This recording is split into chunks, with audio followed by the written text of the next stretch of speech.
Hi ಸ್ನೇಹಿತರೆ, ನಮಸ್ಕಾರ. ನಾನು ನಿಮ್ಮ ಶಿವರಾಜ.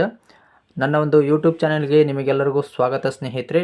ಸೊ ಇವತ್ತಿನ ಈ ಒಂದು ವಿಡಿಯೋದಲ್ಲಿ ಏನು ಹೇಳೋಕ್ಕೆ ಇಷ್ಟಪಡ್ತೀನಪ್ಪ ಅಂತ ಹೇಳೋದಾದರೆ, ಯಾರೆಲ್ಲ ಹೊಸ ರೇಷನ್ ಕಾರ್ಡ್ಗೆ ಅರ್ಜಿಯನ್ನು ಸಲ್ಲಿಸಿದ್ದೀರೋ ಸೊ ಅವರಿಗೆ ಒಂದು ಶುಭವಾರ್ತೆ ಇದೆ ಸ್ನೇಹಿತರೆ. ಯಾಕಪ್ಪ ಅಂತ ಹೇಳೋದಾದರೆ, ಆಹಾರ ಇಲಾಖೆಯವರು ಈಗಾಗಲೇ ಪರಿಶೀಲನೆಗೆ ತೆಗೆದುಕೊಂಡಿದ್ದಾರೆ ಸ್ನೇಹಿತರೆ. ನಿಮ್ಮ ಒಂದು ಅರ್ಜಿಯನ್ನು, ಹೊಸ ರೇಷನ್ ಕಾರ್ಡ್ಗೆ ಅರ್ಜಿಯನ್ನು ಸಲ್ಲಿಸಿದಿರಲ್ಲ, ಸೊ ಅದನ್ನು ಸ್ಥಳ ಪರಿಶೀಲನೆ ಮಾಡ್ಕೊಳ್ಳೋಕ್ಕೆ ಬರ್ತಾ ಇದ್ದಾರೆ ಸ್ನೇಹಿತರೆ. ಇಲ್ಲಿ ನೀವು ನೋಡ್ತಾ ಇರ್ಬೋದು, ಓಕೆನಾ. ಸೊ BPL ಕಾರ್ಡ್ ನೀಡಲು ಮನೆ ಬಳಿ ಅಧಿಕಾರಿಗಳು, ಅಂದರೆ ಸೊ ಮನೆ ಬಳಿಗೆ ಬಂದುಬಿಟ್ಟು ನಿಮಗೆ ರೇಷನ್ ಕಾರ್ಡ್ ಪರಿಶೀಲನೆ ಮಾಡ್ಕೊಳ್ತಾ ಇದ್ದಾರೆ ಸ್ನೇಹಿತರೆ. ಹೊಸ BPL ಕೋರಿ ಈಗಾಗಲೇ ಅರ್ಜಿ ಸಲ್ಲಿಸಿರುವ ಅರ್ಜಿದಾರರ ಮನೆಗೆ ಖುದ್ದಾಗಿ ಭೇಟಿ ನೀಡಿ ದಾಖಲೆ ಪರಿಶೀಲಿಸಲು ಆಹಾರ ಇಲಾಖೆ ಮುಂದಾಗಿದೆ ಸ್ನೇಹಿತರೆ. ಹೌದು ಸ್ನೇಹಿತರೆ, ಕಾರ್ಡ್ ಪಡೆಯಲು ಅರ್ಹತೆ ಹೊಂದಿದ್ದೀರಾ ಅಥವಾ ಹೊಂದಿಲ್ಲ ಎಂಬುದನ್ನು ಇಲಾಖೆ ಅಧಿಕಾರಿಗಳು ಮನೆಗಳಿಗೆ ತೆರಳಿ ಅರ್ಜಿದಾರರ ನೈಜ ದಾಖಲಾತಿಗಳನ್ನು ಪರಿಶೀಲಿಸುತ್ತಿದ್ದಾರೆ ಸ್ನೇಹಿತರೆ. ಒಂದು ವೇಳೆ ಈ ಒಂದು ವೇಳೆಯಲ್ಲಿ ದಾಖಲಾತಿಗಳು ಸರಿಯಾಗಿ ಇಲ್ಲದಿದ್ದರೆ ಅಥವಾ ತಪ್ಪಾಗಿ ಮಾಹಿತಿ ನೀಡಿದ್ದರೆ ಅಂತಹ ಅರ್ಜಿಗಳನ್ನು ರದ್ದುಪಡಿಸಲು ಇಲಾಖೆಯು ತೀರ್ಮಾನಿಸಿದೆ ಸ್ನೇಹಿತರೆ. ಆಯಾ ಜಿಲ್ಲೆಗಳ ಉಪನಿರ್ದೇಶಕರಿಗೆ ಈ ಜವಾಬ್ದಾರಿ ನೀಡಿರುತ್ತಾರೆ ಸ್ನೇಹಿತರೆ. ಆದಷ್ಟು ಬೇಗ ಈ ಕ್ರಮವನ್ನು ತೆಗೆದುಕೊಂಡು ವರದಿ ನೀಡುವಂತೆ ಸೂಚಿಸಿದೆ ಸ್ನೇಹಿತರೆ. ಓಕೆನಾ. ಸೊ ಈಗ ನೋಡ್ತಾ ಇರ್ಬೋದು, ಲೈವ್ ಆಗಿ ನಿಮಗೆ ಒಂದು ಪ್ರೂಫ್ ಕೂಡ ತೋರಿಸ್ತೀನಿ ನೋಡಿ ಸ್ನೇಹಿತರೆ. ಈಗ ಜೂಮ್ ಮಾಡಿ ತೋರಿಸ್ತೀನಿ ಇಲ್ಲಿ.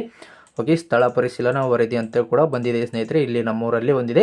ಓಕೆ, ಇಲ್ಲಿ ನೋಡ್ತಾ ಇರ್ಬೋದು, ಸ್ಥಳ ಪರಿಶೀಲನಾ ವರದಿ ಅಂತ ಹೇಳ್ಬಿಟ್ಟು. ಸೊ ಓಕೆ, ಇಲ್ಲಿ ಅರ್ಜಿ ಸಂಖ್ಯೆ ಇದೆ. ಸೊ ಇಲ್ಲಿ ನಾನು ಬ್ಲರ್ ಮಾಡಿದ್ದೀನಿ ಸ್ನೇಹಿತರೆ. ಓಕೆ, ಅರ್ಜಿ ಸಲ್ಲಿಸಿದ ದಿನ ಯಾವುದು? 22/2/2024ಗೆ ಹೊಸ ರೇಷನ್ ಕಾರ್ಡ್ಗೆ ಬೇಕಂತೇಳಿ BPL ಕಾರ್ಡ್ಗೆ ಹಾಕಿದ್ವಿ ಸ್ನೇಹಿತರೆ. PHH card. ಓಕೆ, ಟೋಟಲ್ ಆಗಿ 3 ಮೆಂಬರ್ಸ್ ಇದ್ದಾರೆ ಸ್ನೇಹಿತರೆ. ಈ ಥರ ಒಂದು ಫಾರಮ್ ಬರುತ್ತೆ ಸ್ನೇಹಿತರೆ.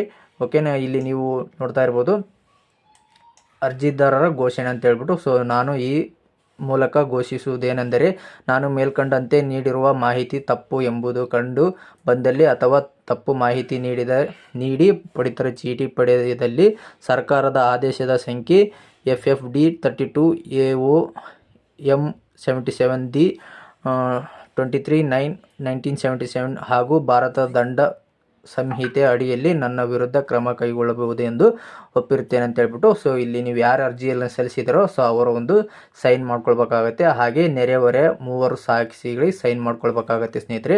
ಓಕೆ, ಸೈನ್ ಮಾಡಿರೋದು ಕೂಡ ಪ್ರೂಫ್ ತೋರಿಸ್ತೀನಿ ನೋಡಿ ಸ್ನೇಹಿತರೆ ಇಲ್ಲಿ. ಓಕೆನಾ. ಸೊ ಇಲ್ಲಿ ಜೂಮ್ ಮಾಡಿಕೊಡ್ತೀನಿ ನೋಡಿ. ಸೊ ಓಕೆನಾ. ಸೊ ಇದನ್ನು ಸ್ಕಿಪ್ ಮಾಡಿದೆ ನೋಡಿ ಸ್ನೇಹಿತರೆ, ಇಲ್ಲ ಅಂದರೆ ಅರ್ಥ ಆಗೋದಿಲ್ಲ. ಓಕೆ, ನಾವು ನೋಡ್ತಾ ಇರ್ಬೋದು, ಅರ್ಜಿದಾರರು ಸೈನ್ ಮಾಡಿದ್ದಾರೆ. ಹಾಗೆ 3 ಸಾಕ್ಷಿ ಕೂಡ ಊರಲ್ಲಿ 3 ಜನದ ಸೈನ್ ಕೂಡ ಮಾಡಿದ್ದೇವೆ ಸ್ನೇಹಿತರೆ. ಓಕೆನಾ. ಸೊ ನೋಡಿದ್ರಲ್ಲ ಸ್ನೇಹಿತರೆ, ಇವತ್ತಿನ ಒಂದು ವಿಡಿಯೋದಲ್ಲಿ ಈಗಾಗಲೇ BPL ವಿತರಣೆ ಮಾಡೋದಕ್ಕೆ ಸ್ಥಳ ಪರಿಶೀಲನೆಗೋಸ್ಕರ ಅಧಿಕಾರಿಗಳು ಮನೆ ಬಳಿಗೆ ಬರಬಹುದು ಅಥವಾ ನ್ಯಾಯಬೆಲೆ ಅಂಗಡಿಯವರಿಗೂ ಕೂಡ ಕೊಟ್ಟಿರ್ಬೋದು.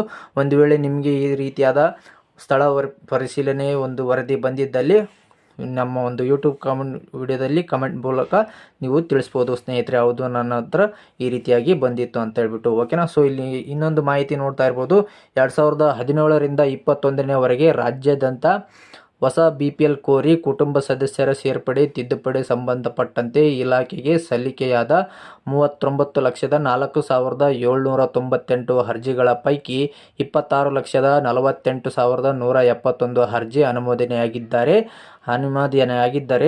9,60,61,641 ಅರ್ಜಿಗಳನ್ನು ತಿರಸ್ಕಾರ ಮಾಡಿದ್ದಾರೆ ಸ್ನೇಹಿತರೆ. ಇದರಲ್ಲಿ 36,08,812 ಅರ್ಜಿಗಳು ವಿಲೇವಾರಿಯಾಗಿದೆ. ಸೊ 2,95,986 ಬಾಕಿ ಉಳಿದಿವೆ. ಓಕೆ, 2023ರ ಮೇಲಿನ ರಾಜ್ಯ ವಿಧಾನಸಭಾ ಚುನಾವಣೆ ಹಿನ್ನೆಲೆಯಲ್ಲಿ ಚುನಾವಣಾ ನೀತಿ ಸಂಹಿತೆ ಜಾರಿಗೆ ಬಂದಿದ್ದು, ಇದರಿಂದಾಗಿ ಹೊಸ ಪಡಿತರ ಚೀಟಿ ಮಂಜೂರಾಗಿ ಸೇರ್ಪಡೆ ತಿದ್ದುಪಡಿಯನ್ನು ತಾತ್ಕಾಲಿಕವಾಗಿ ಸ್ಥಗಿತಗೊಳಿಸಲಾಗಿತ್ತು. ಅಂದಿನಿಂದ ಈವರೆಗೆ ಬಾಕಿ ಅರ್ಜಿಗಳ ವಿಲೇವಾರಿಗೆ ಸರ್ಕಾರ ಅನುಮತಿ ಕೊಟ್ಟಿಲ್ಲ. ಸೊ ಅರ್ಜಿಗಳ ವಿಲೇವಾರಿಗೆ ಅನುಮತಿ ಕೋರಿ ಸರ್ಕಾರಕ್ಕೆ ಇಲಾಖೆ ಪತ್ರ ಬಂದಿದೆ, ಆದರೆ ಇನ್ನೂ ಅನುಮತಿ ಸಿಕ್ಕಿಲ್ಲ. ಸೊ ನಿಗದಿಗಿಂತ ಹೆಚ್ಚುವರಿ ಕಾರ್ಡ್ ಮಂಜೂರು ಮಾಡಬಾರದು, 3 ತಿಂಗಳವರೆಗೆ ರೇಷನ್ ಕಾರ್ಡ್ ಪಡೆಯಲು ಕಾರ್ಡ್ ರದ್ದು ಮಾಡಬೇಕು ಎಂದು ಮತ್ತು